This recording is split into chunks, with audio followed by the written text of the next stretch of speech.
From a medical standpoint, I would say that Errol's body could not even be called alive. Her doll body is not a biological life form, with cells and so forth. It had a smooth skin or covering which was gray in color. The body was highly tolerant to changes in temperature, atmospheric conditions, and pressure. The limbs were quite frail, without musculature. In space, there is no gravity, so very little muscle strength is needed. The body was used almost entirely on spacecraft or in low or no gravity environments. Since Earth has heavy gravity, the body was not able to walk around very well as the legs were not really suited to that purpose. The feet and hands were quite flexible and agile, however. Overnight, before my first interview with the alien, the area had been transformed into a buzzing hive of activity. There were a dozen men working on setting up lights and camera equipment. A motion picture camera and microphone and a tape recorder were also set up in the interview room. I don't understand why a microphone was needed since there was no verbal communication possible with the alien. There was also a stenographer and several people busily typing on typewriters. I was informed that an expert foreign language interpreter and a code-breaking team had been flown to the base during the night to assist with my efforts to communicate with the alien. There were also several medical personnel, specialists in various fields, to examine the alien. And a professor of psychology was there to help formulate questions and interpret the answers. As I was just a nurse, I was. Official transcript of interview. Top secret official transcript of the U.S. Army Air Force Roswell Army Airfield, 509th Bomb Group. Subject: Alien Interview, 9/7/1947. Question: Are you injured? Answer: No. Question: What medical assistance do you require? Answer: None. Question: Do you need food or water or other sustenance? Answer: No. Question: Do you have any special environmental needs, such as air temperature, atmospheric chemical content, air pressure, or waste elimination? Answer: No, I am not a biological being. Question: Does your body or spacecraft carry any germs or contamination that may be harmful to humans or other Earth life forms? Answer: No germs in space. Question: Does your government know you are here? Answer: Not at this time. Question: Are others of your kind going to come looking for you? Answer: Yes. Question: What is the weapons capability of your people? Answer: Very destructive. I did not understand the exact nature of the kind of arms or weapons that they might have, but I did not feel that there was any malevolent intention in her reply, just a statement of fact. Question: Why did your spacecraft crash? Answer: It was struck by an electrical discharge from the atmosphere, which caused us to lose control. Question: Why was your spacecraft in this area? Answer: Investigation of burning clouds. Radiation. Question: How does your spacecraft fly? Answer: It is controlled through mind, responds to thought commands. Mind or thought command are the only English language words I can think of to describe the thought. Their bodies, and I think, the spacecraft, are connected directly to them through some kind of electrical nervous system that they control with their own thoughts. Question: How do your people communicate with each other? Answer: Through mind, thought. The words mind and thought combined together are the closest English language words I can think of to describe the idea at this time.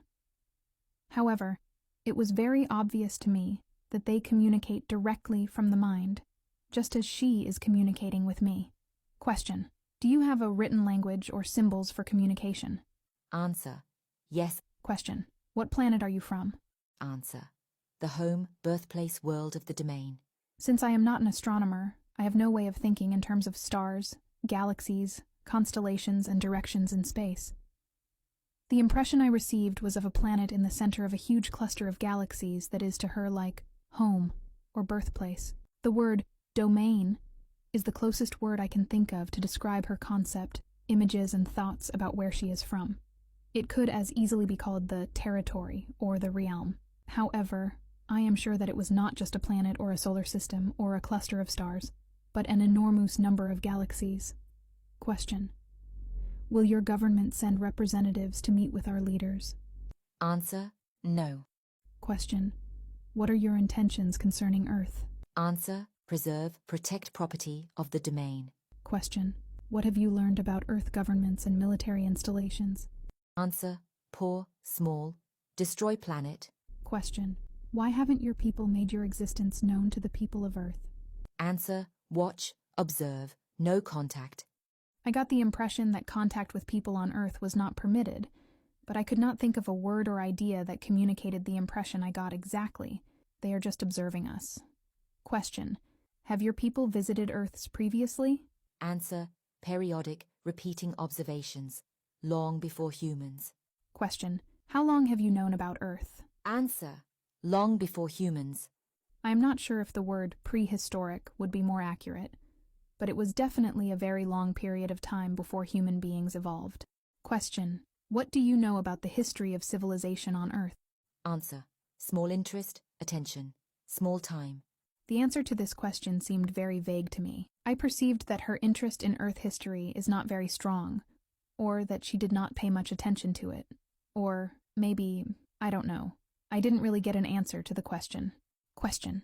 Can you describe your homeworld to us? Answer, place of civilization, culture, history, large planet, wealth, resources always, order, power, knowledge, wisdom, 2 stars, 3 moons. Question. What is the state of development of your civilization?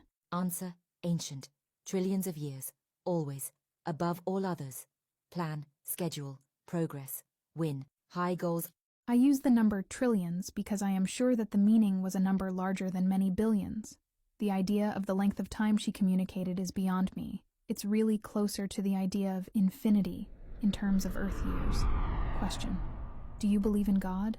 Answer, we think, it is. Make it continue, always. I am sure that the alien being does not understand the concept of God or worship as we do. I assume that the people in her civilization were all atheists. My impression was that they think very highly of themselves and are very prideful indeed. Question. What type of society do you have? Answer, order, power, future always, control, grow. These are the closest words I could use to describe the idea she had about her own society or civilization. Her emotion, when communicating her response to this question, became very intense, very bright and emphatic. Her thought was filled with an emotion that gave me a feeling of jubilation or joy, but it made me very nervous also. Question. Are there other intelligent life forms besides yourself in the universe? Answer, everywhere. We are greatest, highest of all. Due to her small stature, I am sure that she did not mean tallest or biggest. Again, her prideful nature showed through in the feeling I received from her. This marked the end of the first interview. Once the answers to the initial set of questions were typed and handed to the awaiting personnel, there was palpable excitement that I managed to elicit any response from the alien. However, disappointment set in after they finished perusing my answers, as it became evident that I couldn't comprehend more clearly. This led to a surge in new questions based on the responses from the initial list. An officer instructed me to await further instructions, during which I spent several hours in the adjoining office. Though I wasn't allowed to continue my interview with the alien, I was consistently treated well, given the freedom to eat, sleep, and use restroom facilities whenever needed. Subsequently, a new set of questions was prepared for me to pose to the alien. It appeared that several other agents, government and military officials had arrived at the base by this time. I was informed that several individuals would join me in the room during the next interview, prompting me to seek more details. However, when I attempted to conduct the interview with these people present, I received no thoughts, emotions, or any other perceptible communication from the alien. She remained seated in a chair without moving. After leaving the interview room, the intelligence agent became visibly agitated, accusing me of lying or fabricating the answers to the initial questions. I vehemently insisted that my responses were honest and as accurate as I could make them. Later that day, a decision was made for several other individuals to attempt asking questions of the alien. Despite multiple attempts by different experts, no one else succeeded in getting any communication from the alien. Over the next several days, a psychic research scientist from the East, named Gertrude, last name not recalled, was flown to the base to interview the alien. Additionally, an Indian clairvoyant named Krishnamurti came to the base in another attempt to communicate with the alien. Unfortunately, both attempts proved unsuccessful, and I personally couldn't telepathically communicate with either of these individuals, although I found